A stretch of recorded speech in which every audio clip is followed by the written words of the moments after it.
Good afternoon. Good afternoon. We're in the huddle with Domo. Today we have 2026 Prince Jean Valdosta High School, Kentucky commit. Got Travis Hall. How's it going, fellas? How's What's it up? going, brother? Good, good, man. Good. Glad y'all could join us today. Tell me a little bit about your journey in football. Who did you start off playing football with? Did you play any Pop Warner or Rec League? Who'd you get your start with? Rec league. I played in a Valdosta team, local rec league team in Valdosta, and I think I started my fifth grade year. But before that, I just played backyard football, throw 'em up, bust 'em up, having fun with my friends. Fifth Got it. grade, Got it. fifth grade, my Why- first year That's why you actually good. playing. Bro. Huh? Yeah, that's hot. Go ahead, Trap. So that's why you good, man. A lot of that died. Yeah, Tackle local, like back in the day. Figure it out. Hey, tackling the grass and tagging the street, right? ain't Hmm. lying. I hear that. I hear that. All right. So that was your early up to fifth grade. So let's talk sixth grade, middle school. Who'd you play middle school with? If you remember the name of the coach, what position?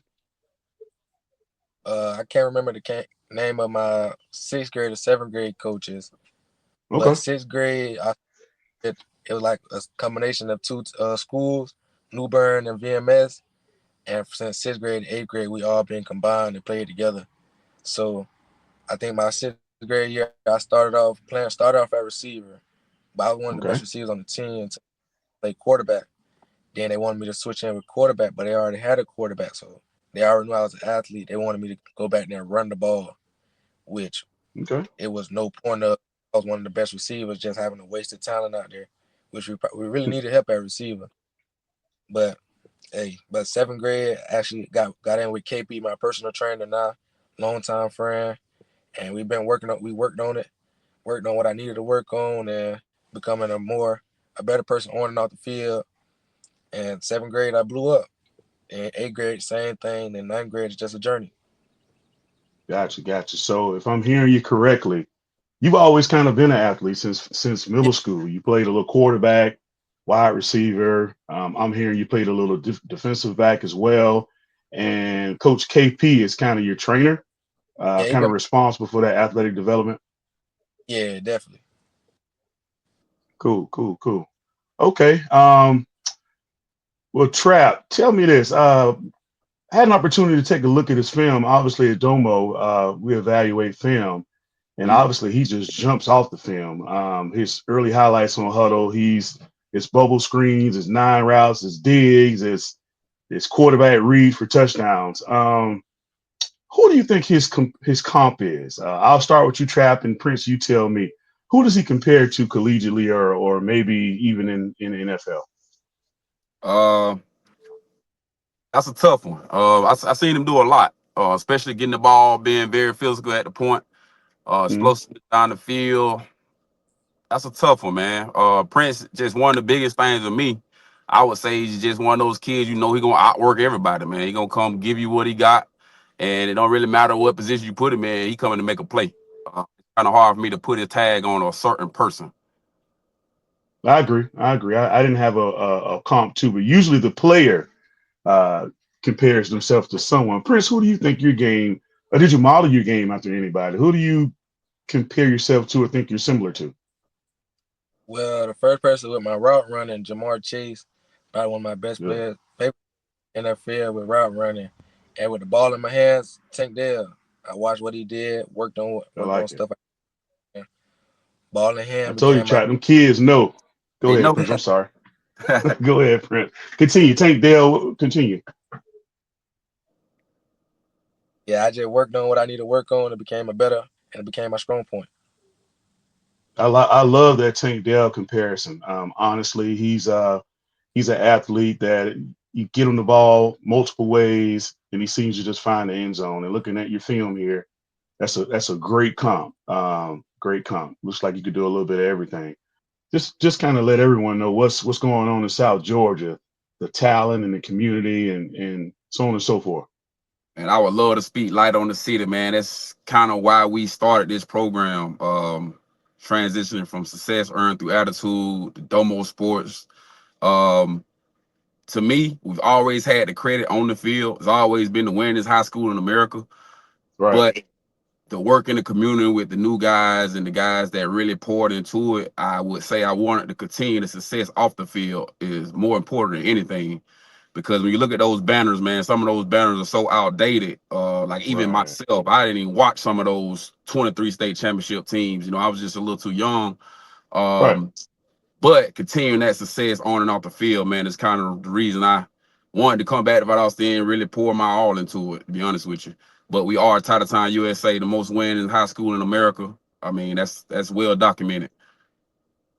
Right. Right. So the Titletown moniker makes sense. 23 is a lot. That's a lot of winning. Honestly, for myself, I've always kind of known about Valdosta, but became more familiar with the. I think they had a Netflix special. It did a great job of painting the city in the light they wanted to paint it in too, because I go on record of saying it meant nothing. Right. Right. Right. Right. That was They just when tried to I was level familiar with it. up. I hear that. I hear that. It's all about who shoots the documentary and the perspective that they Yeah, shoot it from. I think we all know that, right? yeah.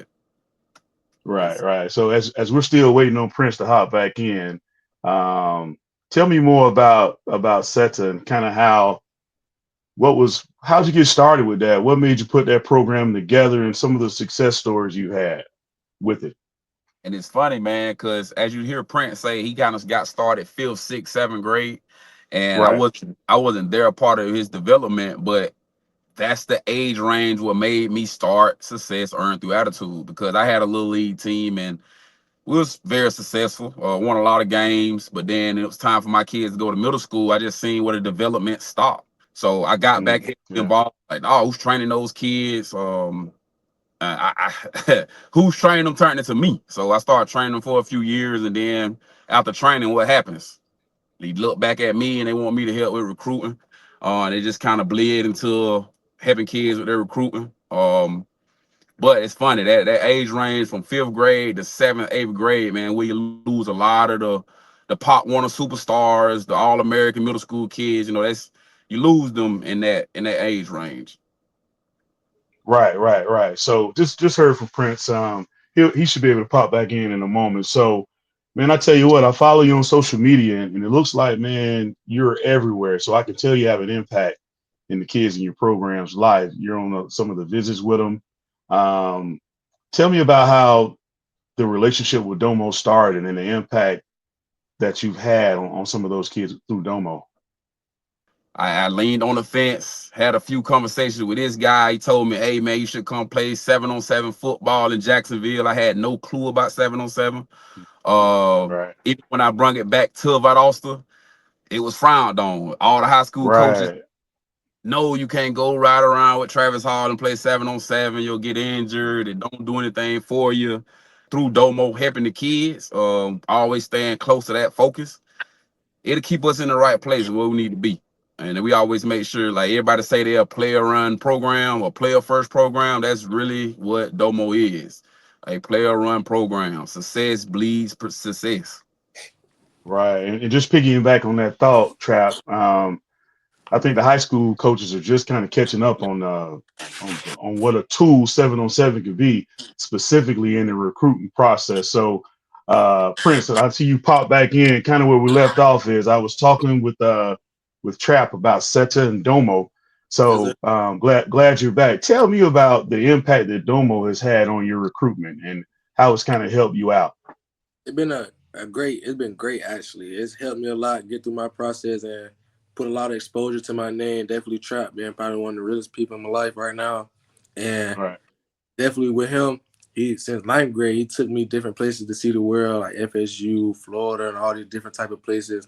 Put my name on the map, and definitely off with 7-on-7. That actually helped me. That boosted my hype as well. Instagram and Mhm. TikTok, all that stuff. So with Right. that, it took it to another level. Tell me about Valdosta, the high school, the community, the city, the impact it's had on you and what it means to you personally. Man, Valdosta, I love Valdosta. I wish I could stay here forever, but sometimes it's time for you to leave. But it done had a great impact on my life. It drove me to a point where I know that I have to survive for better for me as well. and the things that we have around here, the people, the background that other people have, the support system we have. Also, everybody love Right. Valdosta. Wherever you go, the game's always packed. The people, wherever you go, everybody know about Town. That's So it, that's man. what I love. And While you I'm were a while part you of. were away, Trap was telling me, man, in the history of Valdosta, there's 23 titles. So the moniker Hey, Title Town makes a lot of sense. Yeah, yeah, definitely. Tell me about the actual football program, man. Who are some of the coaches that have had an impact, and tell me about your journey from ninth grade all the way to where you are today. Ninth grade, you were what up to the point where you've committed to Kentucky? Well, ninth grade, it's been hard. In those times, you still got to fight. Definitely coming as a ninth grader, being a good player. Like, I ain't even expect to start my ninth grade year. I know I was a good player, but all I had to do was put my head down to work. And me being the only Okay. person that stayed for my ninth grade season, after my ninth grade season, it was kind of hard to definitely go into the next season because definitely now, the seniors that I had last year, they all are gone. And I mostly grew up with them. So this year just it feels different. But these past years have been great though. And with the I hear that. hey, but I feel like we got a good season coming ahead of us. And the coaches played a good part. Definitely Shelton Felton. He been a real one as well. And like is how he coaches us and what he expect out of us, it makes me want to play harder for him and for the team and for my brothers as well. So That's and it, man. That's it. we run our program like a college program. So if you talk to any other people that left our program and went to college, you could tell. Same thing what we did here at high school, they do the same thing at college. Probably more intense, but you're gonna be prepared for it. And all the college coaches know that already. Right. So, what an accomplishment to be a freshman starter in a program like Valdosta High. Now, I'm in Jacksonville, Florida. I kind of have always kind of known about Valdosta, the area, and the high school, but Mm, most of us kind of got familiar with Valdosta from the little Netflix series. Now, yeah, I talked with Trap about that, and that's from one perspective, right? So obviously, it might not be the full perspective of what's going on in the program, but I yeah. bring it up to say that's when most of us kind of became familiar with the program and the strength of the program and kind of getting that insight into what you guys do and how you do it and how you work. Mm. Um, what do you think about and I don't want to spend too much time. What do you think about the Netflix documentary? Were you in it? No, I wasn't in it. I No? think I was in eighth Okay. grade year, eighth grade or seventh Okay. grade. Just about 1 year. Okay. It was good, but as you see, it didn't really focus on the football aspect of it. It focused on more like the drama part, which makes it Right. interesting One for guy. to watch. But it wasn't like Right. it really wasn't about football as you see. But Yeah. it's still a good thing because it showed the outside life. It's not all about football sometimes. Sometimes you gotta have a life outside of football. So it was a good TV show though. I loved it. I watched it like 5 times. But Cool. Cool. Cool. You have the athlete tab. Well, what kind of season did you have last year? What are some of your accolades from last season? but last season, I feel like I did good. I had some great plays, and being a team leader as well, stepping into that spot, it made me a better person as well. And with the players having to trust me and me being able to trust my brothers in them to put a season on our back and take it far, it was hard, but hey, we got through it. Tell me about recruitment now with DOMO. Who was your first offer, and how did you feel when you received that offer? Well, my first offer was UMass, University of Massachusetts. I think my spring in the ninth grade. Me and my Okay. brother Cameron Brown, we had a great spring. I think like close to the end of spring, UMass came and watched us practice, and at the end, our coach before we went to school class, our coach put us in the office and told us the good news, and we was hyped. That first offer in the books, and we already knew we had a bright future ahead of us, and ready for the see what we see in the future. Got it. Got it. Got it. So, who were some other kind of bigger programs that offered, and what made Kentucky stand out? What made you choose Kentucky? Well, I had a lot of, I had, I think like 30 offers. Like I had Georgia, Bama, Auburn, Mississippi State, UCF, USF, Virginia, Kansas State. There's a lot of them. But like Kentucky, it just first off the school, great school in the SEC as well. But Right. at the point last year, everybody say why Kentucky, why not Kentucky though? Because the past years before last year, they had great years. The new receiver coach that just brung in, he also brung in receivers from the past schools he been to, and I was thinking like, why would these receivers follow him if they don't trust and believe him in his teaching? So that definitely was a big step as well. But also his story took it with me as well. It just related. I related to it a lot, but it just I feel like up under his teachings, I think I could do great things on the field and off the field. And I Let's believe let's let's get program. into it. Who's the wide receiver coach you're referencing? Coach Washington, Coach L.D. Washington, LaDamian Okay. Washington. So he Okay. I think if you look on Google or something, you look his name up and have his whole documentary of when he was in high school and went to the NFL and college and stuff like that. His whole full story, and it's crazy. But it's kind of relatable some parts of how he lived and things like that. It just as he gave me some wisdom as myself, as I took from other schools as well, wisdom from other schools. I just feel like up under his teachings, I think it's the best fit for me. So that's what I love. Right. I hear that. So it was that relationship you had with him that made you Yeah, feel comfortable spending the next 3 to 4 years at Kentucky up under his leadership. yeah. Also, even though we had a good relationship, it wasn't just about the relationship as well because I wanted Okay. to choose school over a coach because coach can always leave anytime. So I wanted to choose Good. school. Good. So the Kentucky, it just was the program really that won me over. And Stu's been there for a long time, so definitely if you Right. got a good head coach that's been there for a long time, he must be doing something right also. So I definitely love the program, and Right. Very, very good perspective. That's kind of where I was going with it. But you kind of touched on it. It's the school and the position coach that kind of drew you in. Obviously, the SEC is perceived to be one of the tougher conferences in America. yeah, Very desirable conference to play in. So congrats on your commitment, and thank you. we'll all be looking out for you and your impact at Kentucky. Hopefully early, right? Yes, sir. All right, all right, all right, all right. Well, tell me this. Who should we be on the lookout for in Valdosta, Titletown? Who's next up? Who's the next Prince Gene? Oh, the next Prince Gene.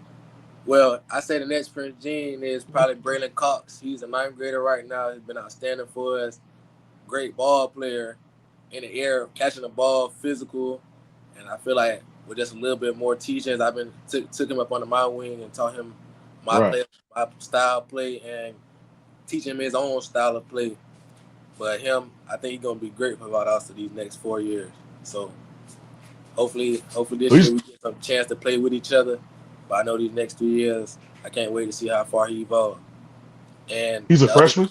yeah, he's a freshman right now. Okay, okay. Who's the other one? And the other two, 1-2 punch, my brothers, Marquise Fennell and D-Ron Foster, them two is a lookout. They got a couple good better offers, but they still being looked down upon. So this year they gonna show why they want the two is the best running backs in the nation. Deron Foster has a Florida State offer, I think. Yeah, he do. He got FSU. Okay, yeah, I saw him this summer. Okay, cool, cool. All right, Yeah, well, listen, hey, go ahead, Trap. Trap, jump in. Who else? Kind of give me a little bit more on those guys. Uh, Deron Foster, Marquise Fennell. I mean, man, you blessed to have two running backs, both APBs. I mean, all-purpose backs, both on running between the tackles. Both can take it to the next level and break away. Both can catch. So that's why we have them on the DOMO national team as slot receivers. I mean, as a running back, you probably wouldn't even be known playing 7-on-7, but these kids are definitely special. They the guys. And then I'll just add in Cam Brown, Jalen Copeland, more of the guys. Right. Look, Cam, I need that interview from you next, buddy. Uh, yeah, those definitely South Georgia, man, is just I believe in our kids. I mean, I travel the world. I'm in the car right now because recruiting is on the road, right? So I'm always trying to see the next best kids, but I'm always be a little biased because I know the grit, the hard work, toughness, the heat, everything that comes around those programs. Lee County, Thomasville, Valdosta. We got two. Right.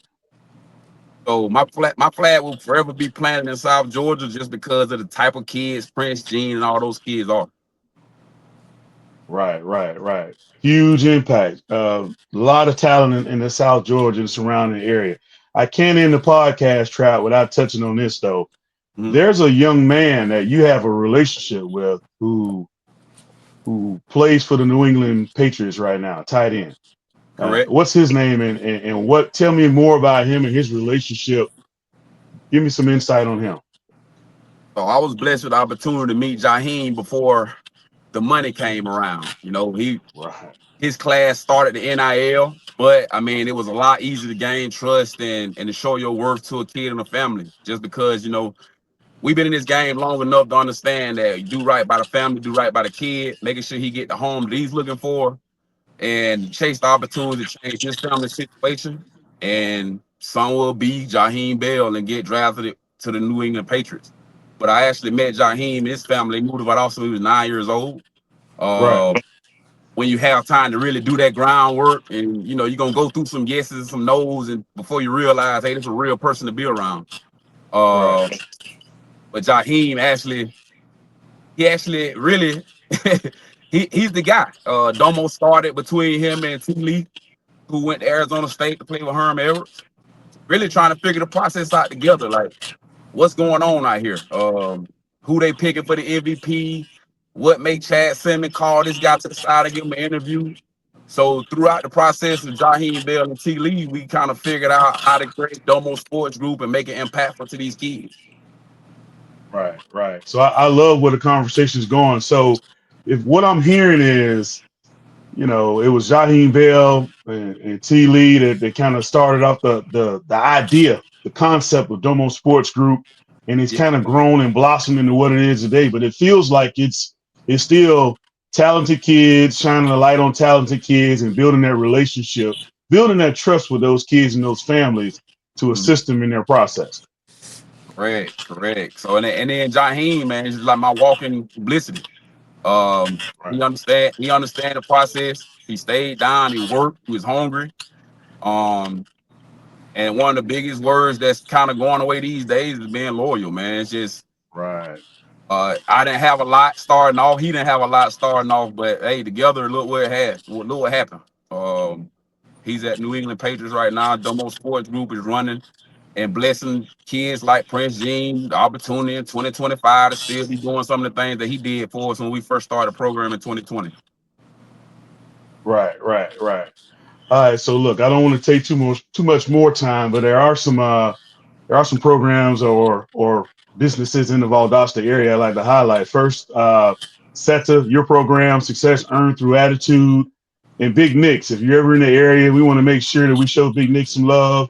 Both of these companies are huge sponsors of Domo Sports, really support what it is that we do. So we don't want to end without giving them their flowers or showing some appreciation for what it is that they mean to Domo in the group. Okay. So that's Big Nicks and SETA, Success Earned Through Attitude. Mhm. Uh, Trap, Prince, appreciate your time today, man. Had a nice time doing this. Thanks for sharing your story, Prince. We're Oh gonna yeah. wrap it up with this. All right. Yes, sir. Thank you for having me. Y'all have a great day. You too. Appreciate it.